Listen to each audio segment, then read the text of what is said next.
مسلمان نہیں ہوتا. صلاح الدین ایوبی اپنے خیمے میں بیٹھے ہیں تو ایک بی بی آ گئی, اس قبیلے کا کوئی شخص مسلمان نہیں ہوتا. بی بی آئی, آ کے کہنے لگی میرے 4 بیٹے جنگ میں کھو گئے, چھوٹے چھوٹے بچے جنگ میں کھو گئے, مل نہیں رہے, فوجیوں کو حکم دے مجھے میرے بچے تلاش کر کے دیں. صلاح الدین ایوبی نے جھٹ پر سر پہ امامہ باندھا, نیزہ پکڑا, سینے بند باندھا, اپنے جبے کو سمیٹا اور باہر کہنے لگی تو کدھر جا رہا ہے؟ کہنے لگا میں خود تیرے بچے تلاش کر کے دوں گا. صلاح الدین چند سپاہی ساتھ گلی گلی نکلے, گلی گلی فجر کے نکلے, اثر ہو گئی, تھک گئے, 2 نمازیں صحرا میں پڑھی. جنگل کے اندر پہنچے تو ایک کونے میں 4 بچے ایک جگہ ڈرے اور سہمے ہوئے بیٹھے ملے.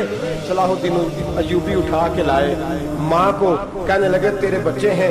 نکلا اس لیے تھا کہ میرے نبی نے فرمایا بچے جدا ہوں تو ماں کو درد بڑا ہوتا ہے, اور میرے رسول نے فرمایا تھا جب جنگ کرنے جاؤ تو کھیت برباد نہ کرنا, فصلیں تباہ نہ کرنا, بچوں کو ماں سے جدا نہ کرنا.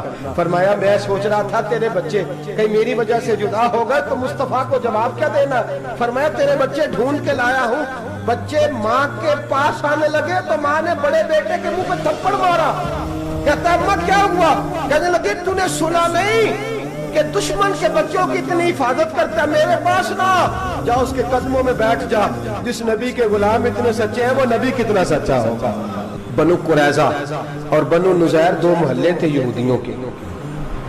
یہودیوں نے بڑی عہد شکنی کی تو نبی پاک صلی اللہ علیہ وسلم نے ان کو بے دخل کر دیا, مدینے سے نکال دیا, مدینہ منورہ سے. یہودی نکل گئے مدینہ طیبہ سے, تو جب وہ نکل کے جا رہے تھے تو ان کے مکان, ان کے باغ, ان کی جائیدادیں بچ گئی. نبی پاک علیہ السلام نے انصار مدینہ کو پہلے بلایا. جاگ رہے ہیں نا آپ لوگ؟ پیسے آتے کسی کو برے لگتے ہیں, اب تو یہ بھی حلال حرام کی تمیز بھی اٹھتی جا رہی ہے. جائیداد, باغ, مال, علاقہ خالی ہوا ہے, وہ چلے گئے اور لوگ تو ڈھونڈتے پھرتے ہیں. اللہ خیر فرمائے, شاملہ ہر جگہ ملتی نہیں اب شہروں میں, وہ کس کس نے نام کرا لیا, کدھر گئی ہے کوئی خبر ہی نہیں, خالی جگہ پڑی ہے. میرے نبی پاک علیہ السلام نے پہلے انصار مدینہ کو بلایا. حضور نے فرمایا انصاریوں بہت بڑی جائیدادیں یہودیوں کی, بنو نذیر اور بنو قریظہ محلے خالی ہو گئے, میرا دل کرتا ہے وہ تمہیں دے دوں, اس لیے کہ تم نے اپنے مہاجر بھائیوں کے ساتھ بڑا تعاون کیا, جائیدادیں تم نے دے دی ہیں, مکانات دے دیے ہیں, بڑا کچھ تم نے دیا ہے, میرا دل کرتا ہے وہ تمہارے نام کر دوں. تو انصار مدینہ کیا کہنے لگے؟ کہنے لگے یا رسول اللہ دے تو ہم نے دیا ہے پر وہ بیچارے جھجکتے ہی رہتے ہیں, وہ جھجکتے ہی رہتے ہیں, کھول کے ہماری چیزیں استعمال نہیں کرتے. تو حضور ہم تو پہلے ہی انصار ہیں, ہمارے پاس بڑا کچھ ہے, آپ مہربانی فرمائیں وہ سارا کچھ مہاجروں کو دے دے, مہاجرین کو ہمیں نہیں چاہیے. اب چلے گئے بات کر کے, میرے حبیب پاک نے مہاجروں کو بلا لیا. فرمایا بنو نذیر اور بنو قریظہ قبیلے کی جائیدادیں آئی ہیں, تمہارے پاس بظاہر جو چیزیں ہیں بھی وہ بھی انصار مدینہ کی ہیں, تو میرا یہ خیال ہے کہ وہ سارا کچھ تمہیں دے دیا جائے. ابو بکر صدیق رضی اللہ تعالیٰ عنہ کہنے لگے یا رسول اللہ صلی اللہ علیہ وسلم ہمارے انصار بھائیوں نے ہمارے لیے دل تک کھول دیے ہیں, حضور انہوں نے ہر چیز بانٹ کے ہمارے سامنے رکھ دی ہے, ہم اتنے خرد غرض ہیں کہ سارا کچھ لپیٹ جائیں. کہ حضور ہمارے پاس جو مکان ہے وہ ہے, ہم کاروبار کر رہے ہیں, تجارتیں کر رہے ہیں, مزدوریاں کر رہے ہیں, ہم انشاءاللہ اور بنا دیں گے, آپ یہ ہماری طرف سے ہمارے انصار بھائیوں کو گفٹ کر دیں, آپ انہیں دے دیں. میرے حبیب کی آنکھوں میں آنسو آ گئے, میرے نبی پاک علیہ السلام رو پڑے. یا رسول اللہ آپ کیوں روتے ہیں؟ فرمایا تمہارا یہ بھائی چارہ قائم رہا تو اللہ اسلام کو بڑی قوتیں عطا فرمائے گا, اللہ طاقتیں دے گا اسلام کو, اگر تمہارا یہ رنگ قائم رہا, یہ انداز. میرے غلاموں تمہارے یہ طور طریقے, ایک بھائی کہتا ہے دوسرے کو, دوسرا کہتا ہے تیسرے کو. مسلمانوں کی نا ایک تعداد لڑتے لڑتے لڑتے لڑتے دور چلے گئی. تاتاریوں نے قید کر لیا, 4 مسلمان تھے, تبلیغ کرنے گئے, جنگ کرنے گئے, جہاد کرتے کرتے کافروں سے لڑتے لڑتے تاتاری قوم میں چلے گئے, وہاں قید کر لیے گئے. تو سزائے موت کا حکم ہوا, 4 بزرگ تھے, سزائے موت کا حکم ہوا. تو تاتاری بادشاہ جو تھا وہ بڑا خلاف تھا, بڑا سخت مخالف تھا مسلمانوں کے. اس نے کہا کہ ان کو جب پھانسی دینا نا مسلمانوں کو تو میرے سامنے دینا.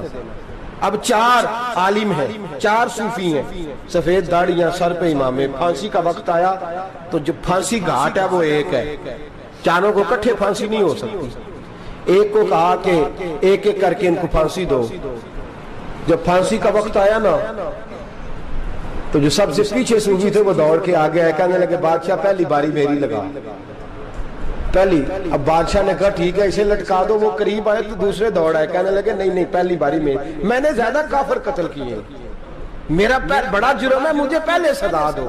ان کو پھانسی دینے لگے تو تیسرے آ گئے, کہنے لگے نہیں یہ تو میرا قتل کرتا تھا, رستے میں بتایا کرتا تھا, ڈھونڈ کے میں بتلاتا تھا کہ یہاں زیادہ تعداد ہے, مجھے پہلے پھانسی دو. تیسرے کے ساتھ بات ہو رہی تھی تو چوتھا دوڑا آیا, کہنے لگا یہ رستے بتاتا تھا, یہ تبلیغ کرتا تھا, یہ سارا کچھ کرتا تھا, لیکن کہا یہ کہتے تھے چلو واپس چلتے ہیں, میں جانے نہیں دیتا تھا, میں کہتا تھا اور کافر مارنے اور علاقے فتح کرنے, میرا جرم بڑا ہے, مجھے پہلے پھانسی دو. بادشاہ کہنے لگا مجھے 35 سال ہو گئے حکومت کرتے, بڑی دنیا کو پھانسی دی ہے, لوگ تو ایک دوسرے کو دھکے دیتے ہیں کہ پہلے تو جا پہلے تو جا, اور تم کیسی قوم ہو کہ ایک دوسرے پہ قربان ہو رہے ہو. کہنے لگا تم ایک باپ کی اولاد ہو, جاگ رہے آپ لوگ. تاتاری بادشاہ کافر بادشاہ اسلام کی مخالفت کرتے ہیں, ایک باپ کی اولاد ہو کا نہیں, ایک قبیلے کے رہنے والے ہو کا نہیں, ایک ملک کے رہنے والے ہو نہیں. اس نے کہا رشتہ کیا ہے تمہارا, رشتہ کیا ہے؟ تو بول کے کہنے لگے خدا ایک ہے نبی ایک ہے, خدا ایک ہے اور نبی منفرد ایک ہے, اس قوم کی نقصان بھی ایک ہی سب کا نبی, اللہ بھی قرآن بھی ایک. کیا ہی اچھا تھا ہوتے اگر مسلمان بھی ایک, یوں تو سید بھی ہو مرزا بھی ہو افغان بھی ہو, تم سبھی کچھ ہو بتاؤ کہ مسلمان بھی ہو. فرمایا ہمارا اللہ ایک ہے نبی ایک ہے, تو کہا پھر ایک دوسرے پہ جان کیوں دیتے ہو؟ فرمایا ہمارے نبی نے ہمیں بھائی بھائی بنا دیا ہے, بھائی کا دل نہیں کرتا اس کی آنکھوں کے سامنے بھائی چلا جائے, ہمارا دل نہیں کرتا پہلے مجھے دے پہلے مجھے دے.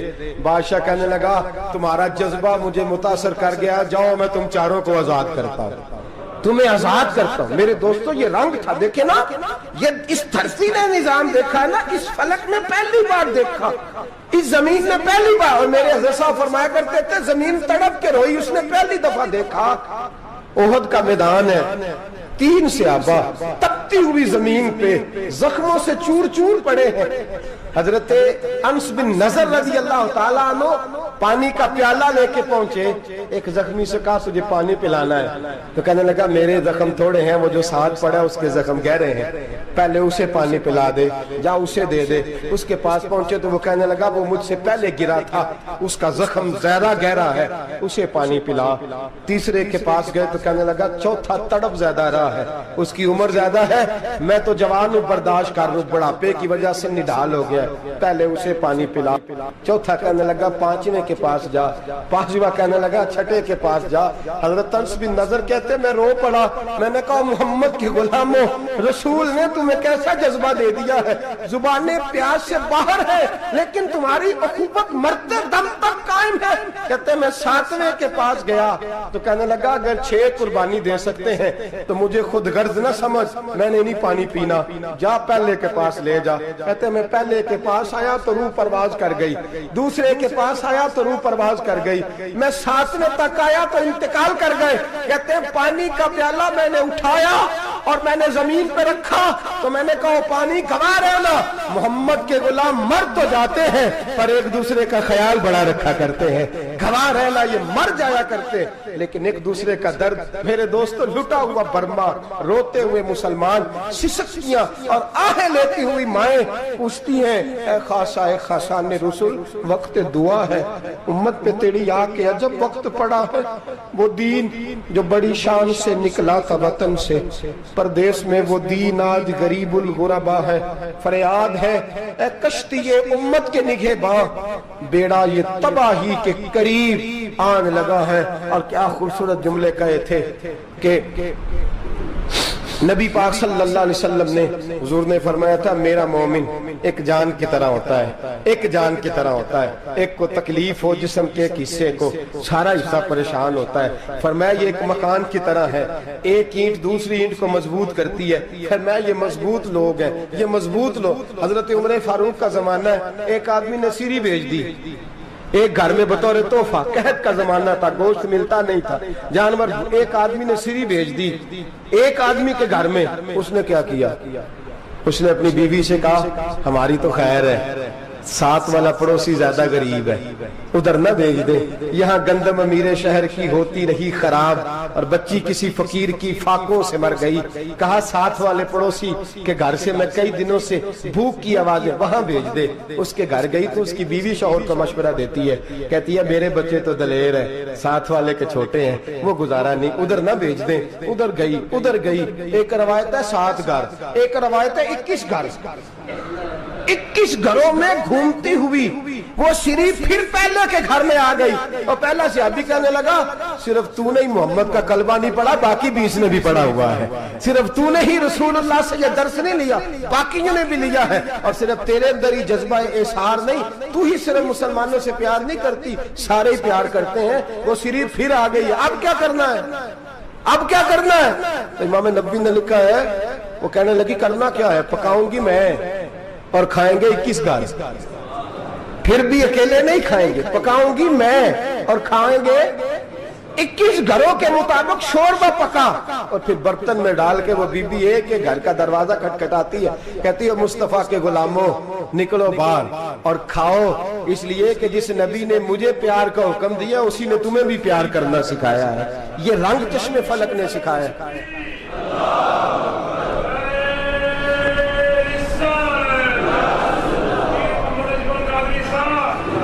آپ کی بڑی مہربانی، زندہ باد وہی ہے جس کو اللہ رسول زندہ باد فرمائے، بڑی مہربانی، اللہ جزا دے۔ عرض یہ کرنے جا رہا تھا کہ رسول کریم صلی اللہ علیہ وسلم نے یہ پیغام دیا امت کو، فرمایا دیکھیں نا کتنے بڑے لفظ ہیں، یہ نہیں فرمایا دوزخ میں جائے گا، یہ نہیں فرمایا کہ اسے جہنم کی سزا ملے گی، میرے نبی نے فرمایا میں اسے مومن مانتا ہی نہیں، میں اسے مسلمان اپنا مانتا ہی نہیں۔ حضور کسے؟ فرمایا جو پیٹ بھر کے کھاتا ہے اور اس کا ہمسایہ بھوکا سو جاتا ہے، میں مومن ہی نہیں مانتا۔ سزا تو تب ملے گی نا کہ جب میں کسی سزا کا اعلان کروں، میں مانتا ہی نہیں، وہ میرا ہے ہی نہیں، خود پیٹ بھر کے کھا رہا ہے، ہمسایہ اس کا بھوکا، میں نہیں مانتا۔ انما المؤمنون اخوہ، مومن بھائی بھائی، میں مانتا ہی نہیں اسے۔ اور میرے حبیب پاک اتنے بڑے لفظ حدیث میں اور کہیں نہیں ملیں گے، آپ کو اتنے بڑے جملے کہیں نہیں ملیں گے۔ میرے نبی پاک نے فرمایا اللہ کہے گا قیامت کے دن، کون؟ اتنے بڑے لفظ حدیثوں میں ملتے نہیں جتنے یہ ہیں۔ حضور نے فرمایا رب فرمائے گا بندے سے کہ میں تیرے پڑوس میں بھوکا تھا، تو نے مجھے روٹی کیوں نہیں کھلائی؟ کون کہہ رہا ہے؟ اللہ کہہ، میں بھوکا تھا تو نے روٹی نہیں دی، میں ننگا تھا تو نے کپڑا نہیں دیا، میں پیاسا تھا تو نے پانی نہیں پلایا، میں بیمار تھا تو تیمارداری۔ یا اللہ نہ تو کھاتا ہے، نہ پیتا ہے، نہ کپڑا پہنتا ہے، نہ تو بیمار ہوتا ہے، لا تاخذہ سنۃ ولا نوم، تجھے بیماری آتی نہیں، اونگ نیند نہیں آتی، میرے مالک تو میرے پڑوس میں تھا۔ تو حضور فرماتے ہیں رب فرمائے گا وہ جو بندہ تیرے پڑوس میں بھوکا تھا تو بندہ تو میرا ہی تھا نا، وہ جو بندہ تیرے پڑوس میں ننگا تھا تو بندہ تو میرا ہی تھا نا، وہ جو تیرے پڑوس میں پیاسا تڑپتا رہا تو وہ میرا ہی بندہ تھا، تو دوائی لینے جائے تو بڑے اسپتال میں اور اس بیچارے کو 20 روپے پرچی کے بھی میسر نہ آئے تو میرا ہی بندہ تھا۔ میرے دوست خیال کر اور یاد رکھ، یہ جو ہمسائے ممالک میں ظلم ہوتے ہیں، زیادتیاں ہوتی ہیں، ہمارے گھر کا پنکھا اچھا چلتا ہے، ہم جلوس اس وقت نکالتے ہیں جب ہماری لائٹ بند ہوتی ہے، ہم جلوس اس وقت نکالتے ہیں جب ہمارا ایسا جو ہمیں تنگ کرتا ہے، ہم اس وقت درد محسوس کرتے ہیں جب ہمارے گھر تک آگ آ جاتی ہے۔ یہ جو باہر آگ جل رہی ہے یہ تیرے گھر بھی آ سکتی ہے، یہ جو باہر فساد ہو رہا ہے یہ تیرے دروازے تک آ سکتا ہے۔ میرے رسول پاک نے ایک جان، مسلمان کو ایک جان قرار دیا۔ مجھے بتائیے انگلی کو کٹ لگ جائے، مسلمان ایک جان ہے نا، انگلی کو لگ جائے کٹ، دماغ کہتا ہے میں نے نہیں سوچنا اس کے بارے میں نے اس کے درد کو محسوس ہی نہیں کرنا، انگلی کی درد ہے، انگلی جانے اس کا کام جانے، ایسے ہی ہوتا ہے نا۔ بولے پیروں سے کہتے ہیں، انگلی کہتی ہے چل ڈاکٹر کے پاس، پیر کہتے ہیں نہیں میں نے نہیں جانا، انگلی کا کام ہے انگلی جائے، ایسے ہی ہے نا۔ دل سے کہتے ہیں تو تڑپ تھوڑا سا، انگلی کو درد ہے، کہتے میں کو تڑپوں، انگلی کا ماما، انگلی جانے اس کا کام جانے۔ ٹیلی فون کرنا ہے ڈاکٹر صاحب کا پتہ کرنا ہے، دکان کہتے ہیں میں نے نہیں بات سننی ڈاکٹر صاحب کی، زبان کہتے ہیں میں نے نہیں بولنا، انگلی جانے، ایسا ہوتا ہے۔ پیر احتجاج کرتے کہ میں نے ڈاکٹر کے پاس، میں کچھ چکر کھاتا پھروں ڈاکٹر کی دکان کی، انگلی کو درد ہے انگلی جانے، ایسا ہوتا ہے۔ بھئی میرے رسول پاک نے فرمایا مسلمان ایک جان ہے، تو درد برما کے مسلمانوں کو ہو رہا ہے تو پاکستانی کہہ رہے ہیں کوئی بات نہیں، وہ جانے ان کا کام جانے، ایک جان ہے نا، درد ہونا چاہیے، تکلیف ہونا چاہیے۔ پھٹے پہ باتیں ہوتی ہیں اس موضوع پہ، اسمبلی پہ گفتگو ہوئی ہے اس موضوع پہ، آپ کی صوبائی اسمبلیاں اس موضوع پہ بولی ہیں، آپ کے کونسل اس موضوع پہ بولے، ہم تو اپنی اپنی سیاستیں، اپنے اپنے تماشے، اپنے اپنے چکروں میں لگے ہوئے۔ وہ دریا کے اندر سسکتے مسلمان، بنگالی کہتے ہیں ہمارے نہیں، برمی کہتے ہیں ہمارے نہیں، پاکستانی کہتے ہیں ہمارے نہیں، ترکی کہتے ہیں ہم کس کے ہیں؟ وہ کس کے ہیں؟ وہ اللہ کے بندے ہیں، محمد عربی کے غلام ہیں صلی اللہ علیہ وسلم۔ لیکن میرے دوستو کیا ہمیں کیا غرض ہے، وہ جانے ان کا کام جانے۔ یہ جب تیرے پیروں تک آگ آئے گی پھر تجھے پتہ چلے گا یہ بڑی سخت آگ ہے۔ آج جس کافر نے برما پر عرصہ دراز تنگ کیا ہے، مسلمان تھوڑے تھوڑے مفاد لینے کی خاطر نا، بنو عباس اور بنو امیہ کی جنگ چل رہی تھی، بنو عباس جو تھے وہ غالب آ گئے، بنو امیہ جو تھے ان کی حکومت ختم ہو گئی، تو عیسائیوں نے بنو امیہ سے کہا کہ ہم تمہارے ساتھ تعاون کرتے ہیں، ہم تمہارے ساتھ تعاون کرتے ہیں اور بنو عباس پہ غلبہ پا کے تمہیں حکومت دلاتے ہیں۔ بنو امیہ بڑی جدوجہد کر رہے تھے بادشاہی کے لیے، لیکن انہوں نے کہا کہ ہم لڑ رہے ہیں، کوشش کر رہے ہیں، لیکن ہمیں کسی کافر کی مدد کی ضرورت نہیں، ہم جتنا مرضی لڑیں لیکن کافروں کے ہاتھوں بنو عباس کو مروانے کو ہم تیار نہیں ہیں، ہمیں خبردار، تمہارا آپس کا معاملہ ہے، ہم خود نمٹ لیں گے، تمہیں اجازت نہیں دیتے تم اندر کودو اور کود کر کے تم فسادات پیدا کرو اور مسلمانوں کے اندر تقسیم کرو۔ میرے دوستو مسلمان کو سوچنا چاہیے، سوچ بڑی رکھنی چاہیے، گھر کی جنگ سے نکل آ، اب بہو ساس کے جھگڑے سے باہر آ جا، اب محلے کی سیاست چھوڑ کے باہر کا سوچ، اب اسلام کو تیری حاجت ہے۔ اب پوری دنیا جب مسلمان کو دیکھے نا، فیس بک یوز ہوتی ہے، اس پہ نوجوان جب اسلام کی بات کرنے لگے گا، اس پر جب بڑا اسلام کی بات کرنے لگے گا، پوری دنیا میں پیغام جائے گا کہ مسلمان اب جاگنے لگا ہے، مسلم خوابیدہ بیدار ہونے لگا ہے، اب اس کی آنکھیں کھلنے لگی ہیں، اب یہ اپنے مذہب کی بات کرتا ہے، اب یہ اپنے ملک سے، صوبے سے، برادری سے نکل کر بولتا ہے، اب یہ کہتا ہے کہ بازو تیرا توحید کی قوت سے قوی ہے، اسلام تیرا دیس ہے، تو مصطفی ہے، اب یہ بڑی سوچ رکھتا ہے، اب یہ عالمی بات کرتا ہے۔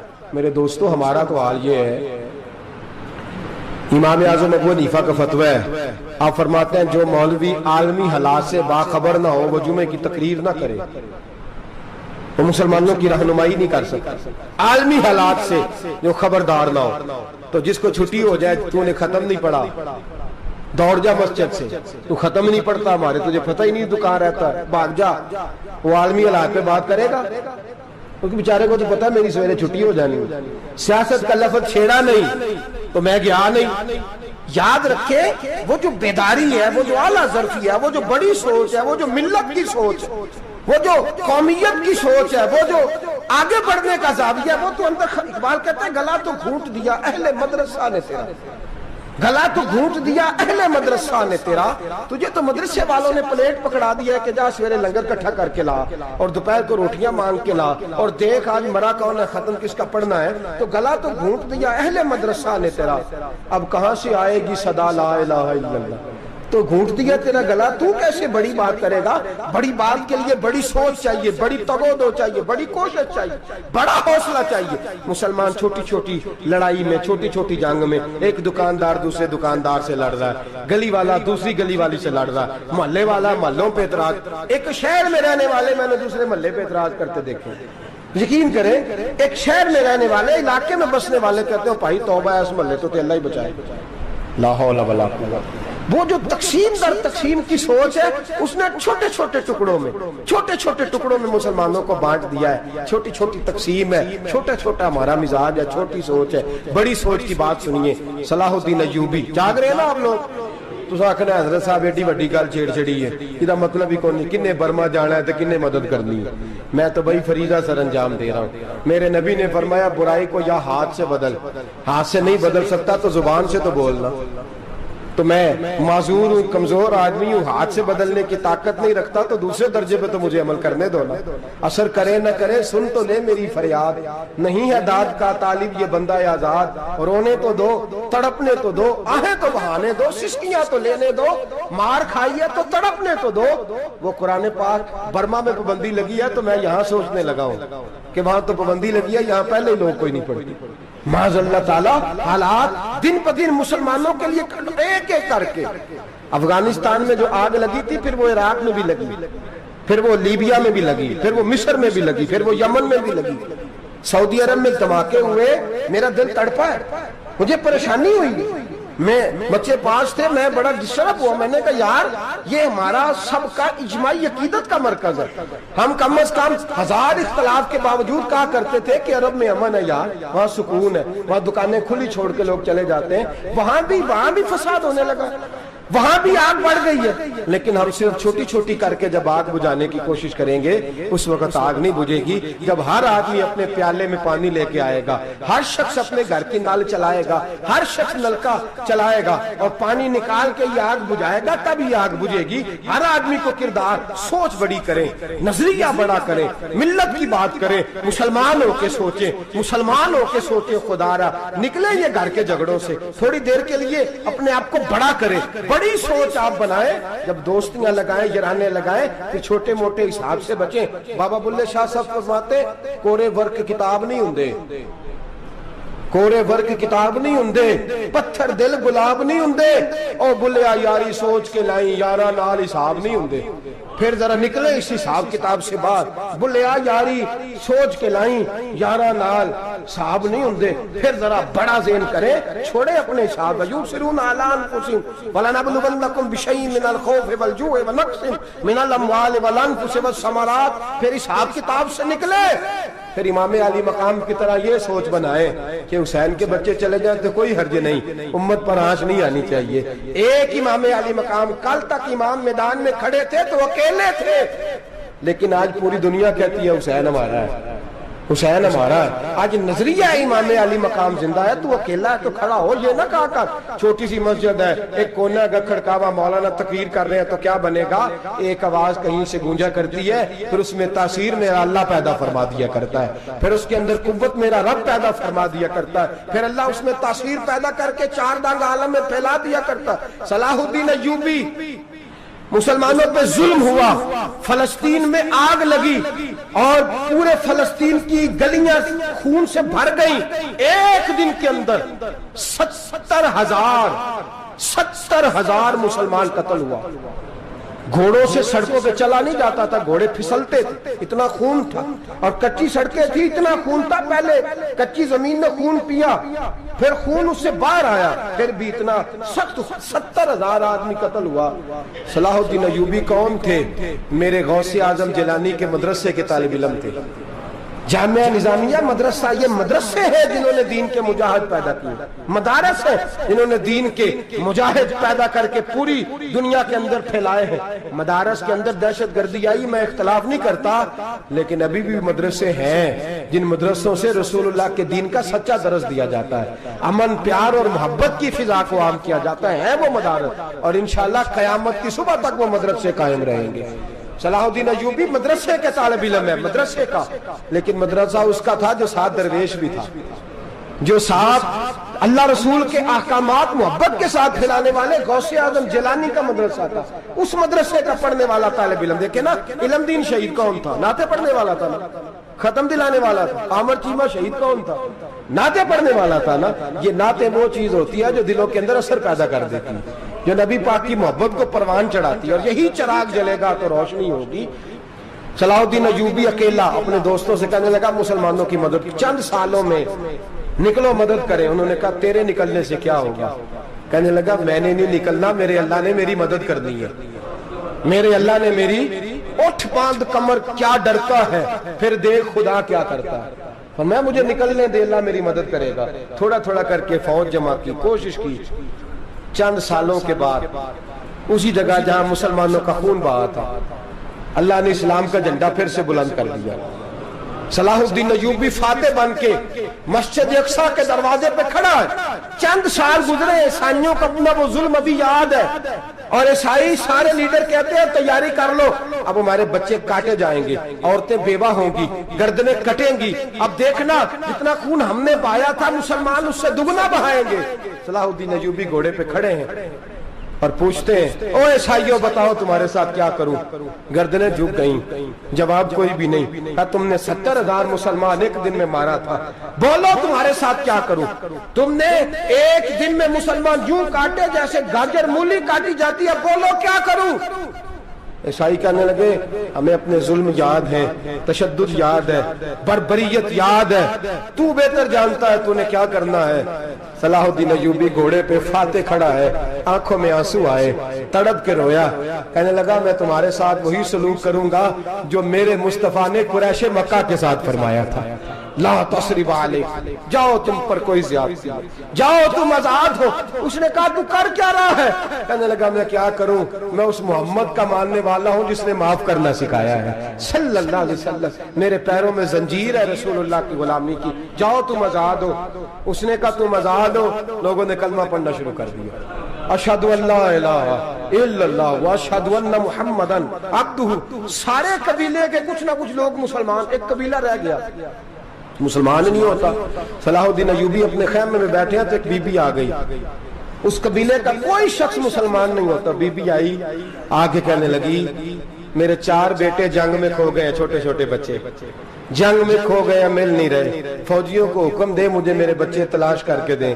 صلاح الدین ایوبی نے جھٹ پٹ سر پہ امامہ باندھا، نیزہ پکڑا، سینے بند باندھا، اپنے جبے کو سمیٹا اور باہر. کہنے لگی تو کدھر جا رہا ہے؟ کہنے لگا میں خود تیرے بچے تلاش کر کے دوں گا. صلاح الدین چند سپاہی ساتھ گلی گلی نکلے، گلی گلی فجر کے نکلے، اثر ہو گئی، تھک گئے. 2 نمازیں صحرا میں پڑھی، جنگل کے اندر پہنچے تو ایک کونے میں 4 بچے ایک جگہ ڈرے اور سہمے ہوئے بیٹھے ملے. صلاح الدین ایوبی اٹھا کے لائے، ماں کو کہنے لگے تیرے بچے ہیں. نکلا اس لیے تھا کہ میرے نبی نے فرمایا بچے جدا ہوں تو ماں کو درد بڑا ہوتا ہے، اور میرے رسول نے فرمایا تھا جب جنگ کرنے جاؤ تو کھیت برباد نہ کرنا، فصلیں تباہ نہ کرنا، بچوں کو ماں سے جدا نہ کرنا. فرمایا میں سوچ رہا تھا تیرے بچے کہیں میری وجہ سے جدا ہو گئے تو مصطفیٰ کو جواب کیا دینا. فرمایا تیرے بچے ڈھونڈ کے لایا ہوں. بچے ماں کے پاس آنے لگے تو ماں نے بڑے بیٹے کے منہ پہ تھپڑ مارا. کہتا اماں کیا ہوا؟ کہنے لگے تو نے سنا نہیں کہ دشمن کے بچوں کی اتنی حفاظت کرتا ہے، میرے پاس نہ جا، اس کے قدموں میں بیٹھ جا. جس نبی کے غلام اتنے سچے ہیں وہ نبی کتنا سچا ہوگا، جس نبی کے نوکر اتنے کھڑے ہیں وہ نبی کتنا کھڑا ہوگا. جا کے کلمہ پڑھ لے. میرے دوست یہ اسلام ہے جس نے غیروں کا درد بھی اپنے سینے میں رکھا. اقبال کہتا ہے سارے زمانے کا درد ہمارے ہی سینے میں ہے. برما کا مسلمان ہو یا عراق، لیبیا، افغانستان، کشمیر کا مسلمان ہو، میرے دوست وہ غیر نہیں ہے، وہ تیرا اپنا ہے. اس کا رنگ نہ دیکھ، اس کی بولی نہ دیکھ، اس کا قبیلہ اور علاقہ نہ دیکھ. دیکھ کہ وہ تیرے رسول کا کلمہ پڑھتا ہے، وہ دیکھ کہ وہ کعبے کی طرف منہ کر کے نماز پڑھتا ہے. دیکھ کہ تیرا اور اس کا نصاب زندگی قرآن ایک ہے. میرے دوست کچھ نہیں کر سکتا تو دعا تو کر دیا کر، کچھ نہیں کر سکتا تو التجا تو کر دیا کر. اللہ کے حضور یہ تو کہا کر کہ اللہ مسلمان جہاں بھی ہیں تو ان کی مدد فرما، اللہ مسلمان جہاں بھی ہیں تو ان کی غیبی امداد فرما. یہ دعا تو میرے دوستو ضرور کیا کرو. سوچ بڑی کریں، جب بھی آپ بولیں، جب بھی آپ لکھیں، جب بھی کسی سے بات کریں تو بحیثیت مسلمان کے بات کریں، بحیثیت ایک نبی پاک کے غلام کے بات کریں. اپنی زندگی اس انداز میں ترتیب دیں کہ پہلے آپ مسلمان ہیں، اس کے بعد آپ کچھ اور ہیں. پہلے اسلام کی بات کریں، بڑی بات کریں، بڑے حوصلے کی بات کریں، پھر اسلام کو قوت ملے گی، پھر بیداری امت کو نصیب ہوگی. اللہ کریم برما کے مسلمانوں کو اپنی رحمت کی ٹھنڈی چھاؤں نصیب فرمائے، ہمیشہ مدحت خیر الانام میں گزرے. دعا ہے یہ عمر درود و سلام میں گزرے. آخر دعوانا ان الحمدللہ. اور اگر آپ نے ابھی تک ہمارا چینل